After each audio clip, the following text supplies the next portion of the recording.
अभी तक आपको हिंदू टुडे लंदन ने कुंभ और महाकुंभ के अनछुए और तथ्यात्मक पहलुओं से वाकिफ कराने की कोशिश की, तो अब आपको साधु संतों की दुनिया में ले चलते हैं।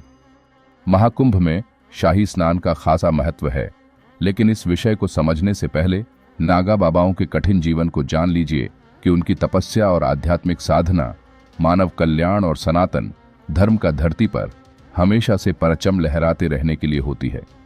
इसलिए कहा जाता है कि उनके दर्शन मात्र से भगवान शिव की आराधना का एक अंश परिपूर्ण होता है। क्यों? क्योंकि नागा साधु परम शिव भक्त होते हैं।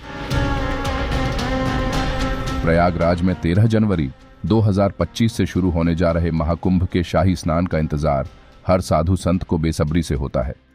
महाकुंभ धार्मिक दृष्टि से बेहद महत्वपूर्ण माना जाता है, जिसमें अलग अलग अखाड़ों के साधु संतों नजर आते हैं। इन्हीं साधुओं में एक खास समूह नागा बाबाओं का भी होता है, जो सिर्फ कुंभ स्नान के समय ही नजर आते हैं। नागा बाबा हिंदू धर्म में साधुओं का वह वर्ग है जो अपनी तपस्या, निवस्त्र रहने और युद्ध कला में पारंगत होने के लिए जाने जाते हैं। वे अलग अलग अखाड़ों से जुड़े होते हैं। नागा बाबा भारत के सनातन परंपरा के साधु सन्यासी होते हैं, जो कठोर तपस्या, वैराग्य और आध्यात्मिक साधना का जीवन जीते हैं।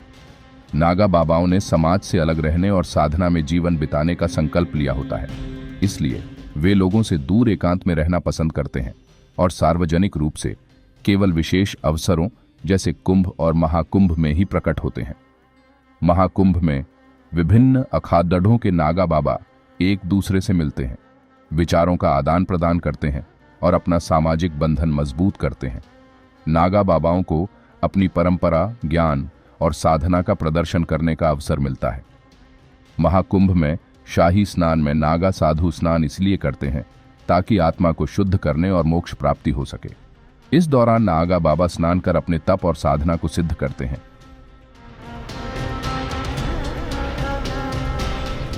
नागा बाबा बस धोती या लंगोट पहनते हैं।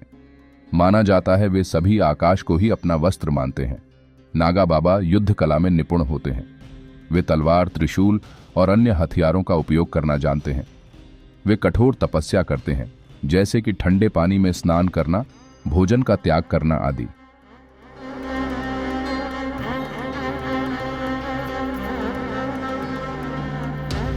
नागा बाबा का जीवन बहुत ही साधारण होता है।